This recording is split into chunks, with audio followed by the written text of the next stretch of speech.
Good morning. Happy hump day to you. It is Wednesday, the 6th of October, 2021. Um, Gonna opine on some National Football League chicanery. Indeed.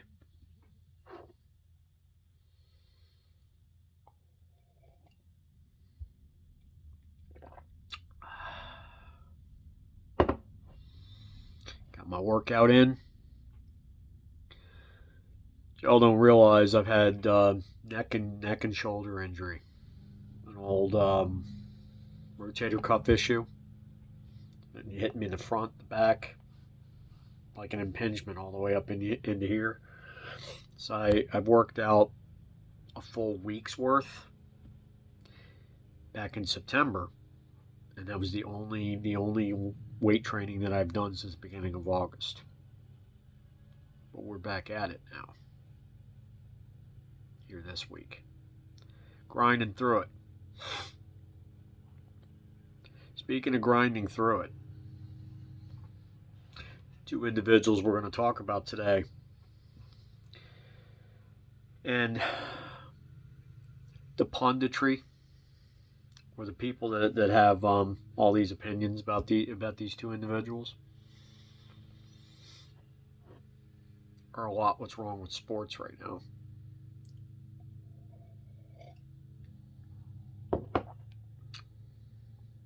First one, Monday Night Football. Derek Carr got wrecked. I mean, he has no line for the Raiders. Raiders got beat down pretty hard in the first half. It was like 21-0.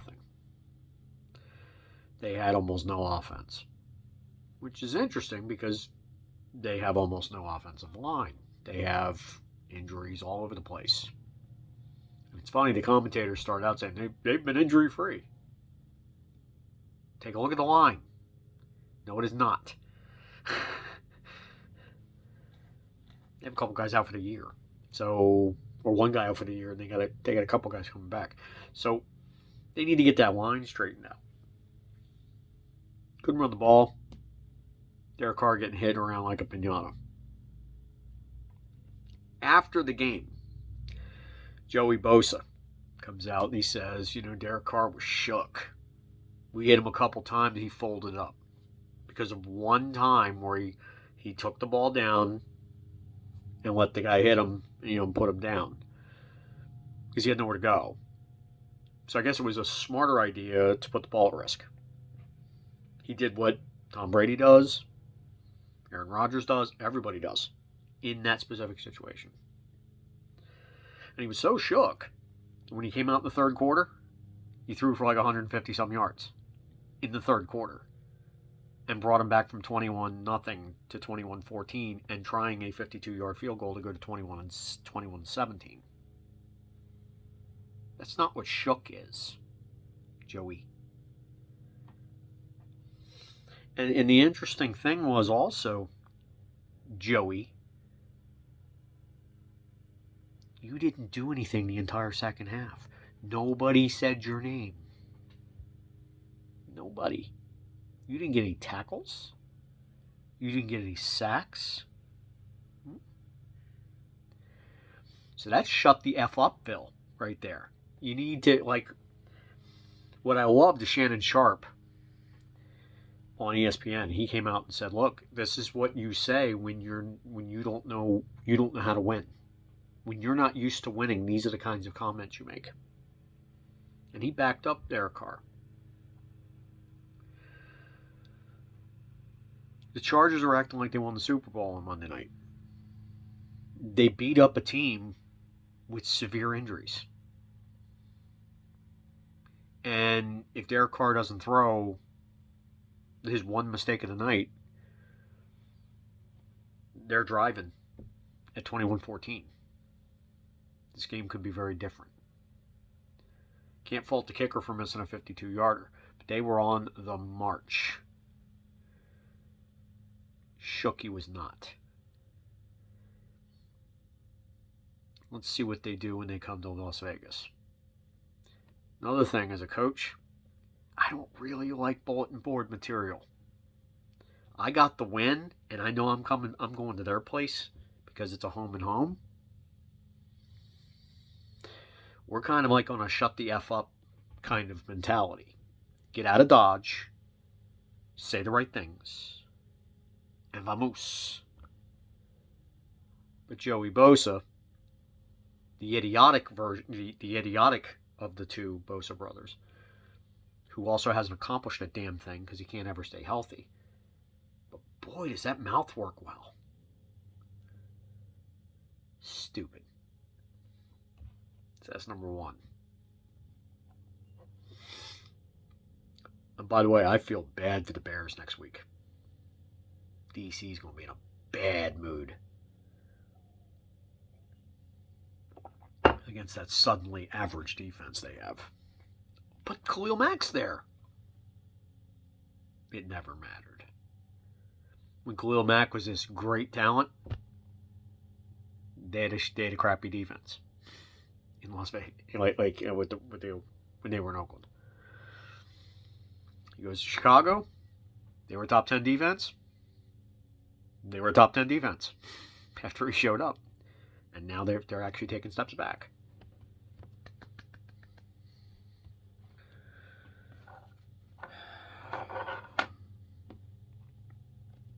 Thus, Urban Meyer.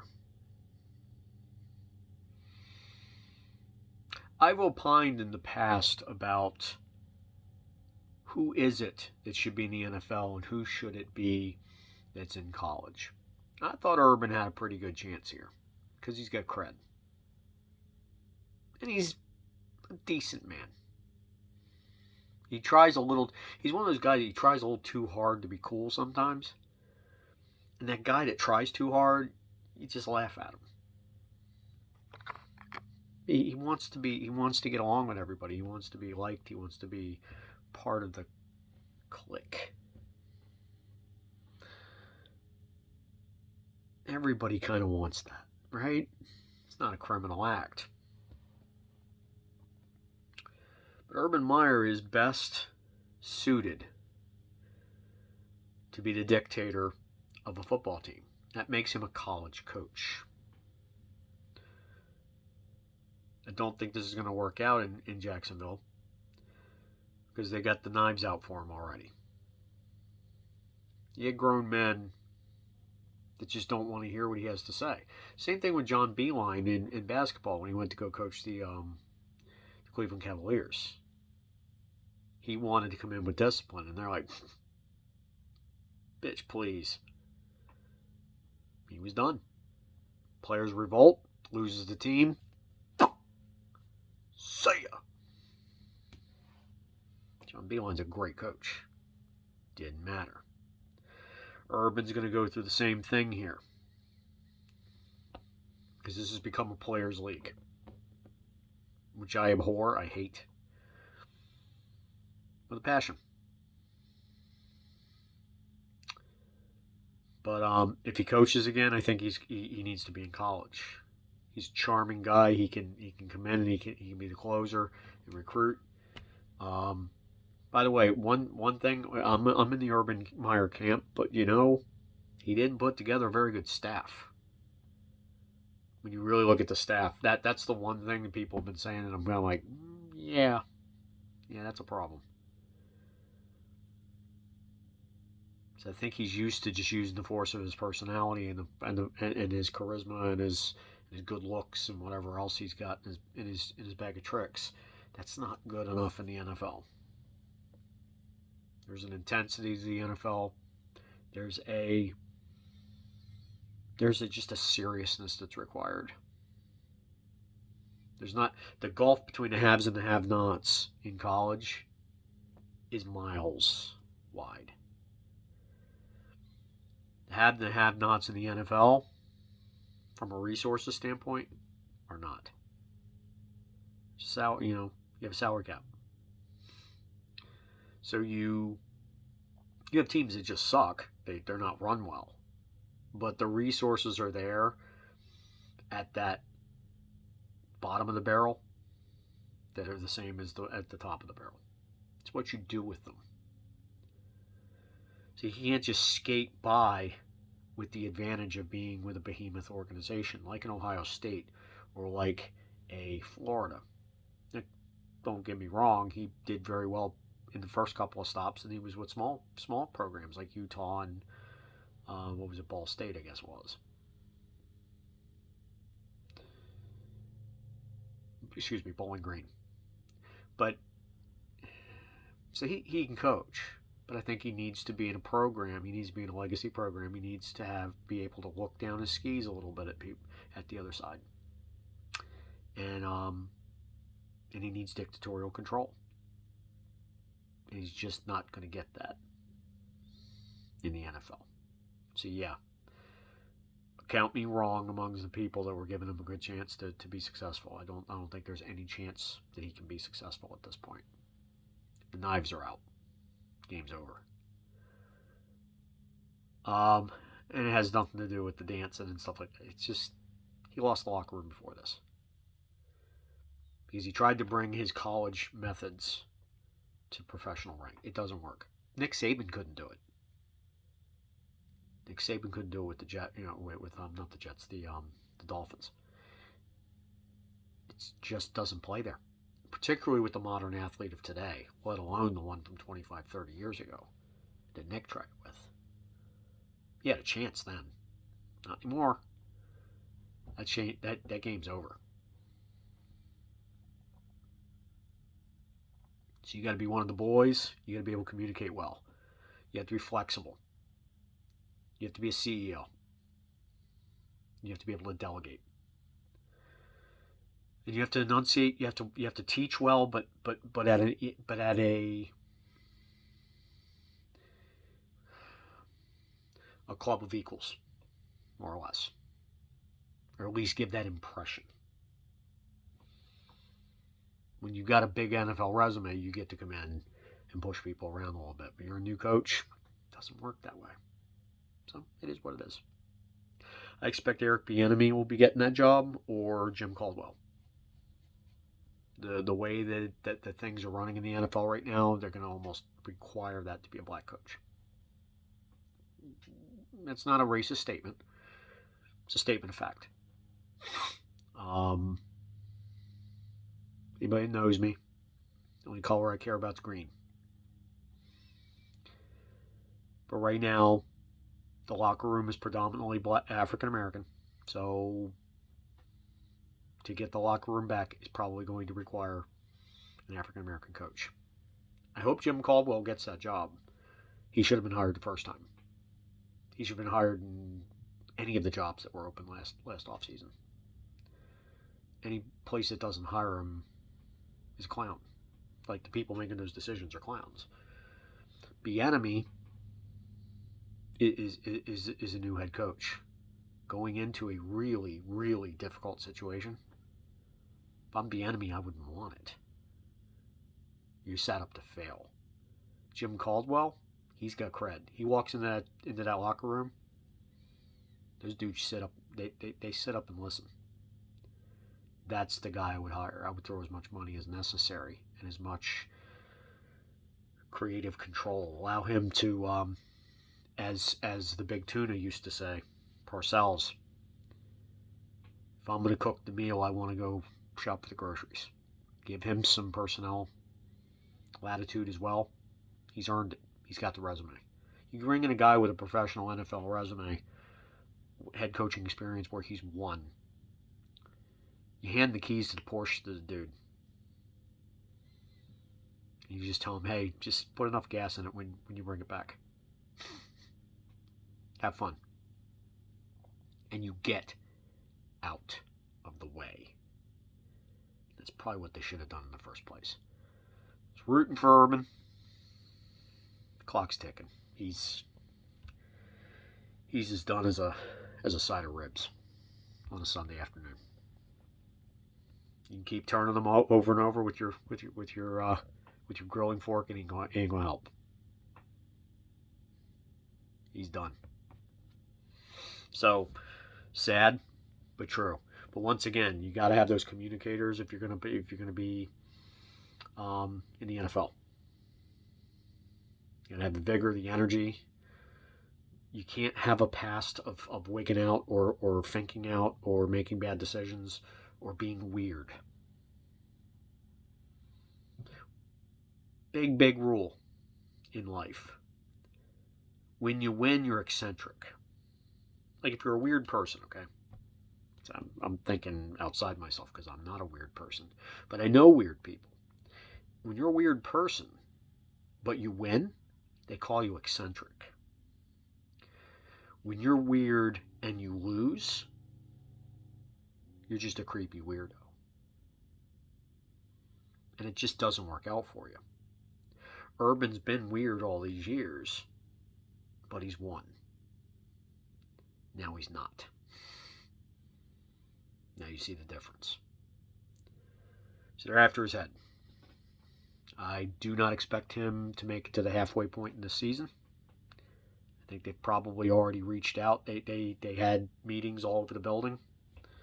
I think they're reaching out to alternatives. And again, if it's not Caldwell, they deserve to be a loser organization for the next 10 years then. Because he's the one singular man who can walk into that locker room and own it. As I coach people, Special Olympians particularly, I talk about two kinds of power that are good. Late power in the physical sense. So you don't expend all your energy as you're winding up. You put all the energy at the point of impact or at the point of torque if you're bowling, whatever it is. But emotionally and verbally, it's quiet power. You only talk when you got something heavy AF, as the youngins are saying these days. When you got something heavy to throw down, everybody, you can't hear a pin drop in that meeting room because they know you're the authority. But you don't raise your voice at every single point. You're not shrill. You're not a drama queen. But when you talk, everybody shuts up because you have respect from them. And you have a quiet authority. You have a quiet power. So quiet power from a communication standpoint. And you want to have, from a physical standpoint as an athlete, you want to have late power. Put those in your pipe and smoke them. That's the extra special sauce right there. Because that goes into so many things. Across so many different sports. Jim Caldwell's got that. In spades. He had the Detroit Lions relevant. Right? He's been in a couple of stops. Teams that shouldn't have been winning. He had them close. Man deserves a shot. And he wants to get back in the game. I heard him on Schefter's podcast last season, mid-last season. He wants back. This should be a shot. That's all I got for you today. It's a long one. Don't know what we're going to talk about on Friday, but we'll think of something. Love to hear what you have to say. As part of what I ask of you, which is to like, comment, subscribe, hit the ringy-dingy, say all, and then spread this video far and wide, because sharing is caring, and I need all the caring that I can get, and I will holler at you on Friday. Enjoy, Kima Sloppies. See ya.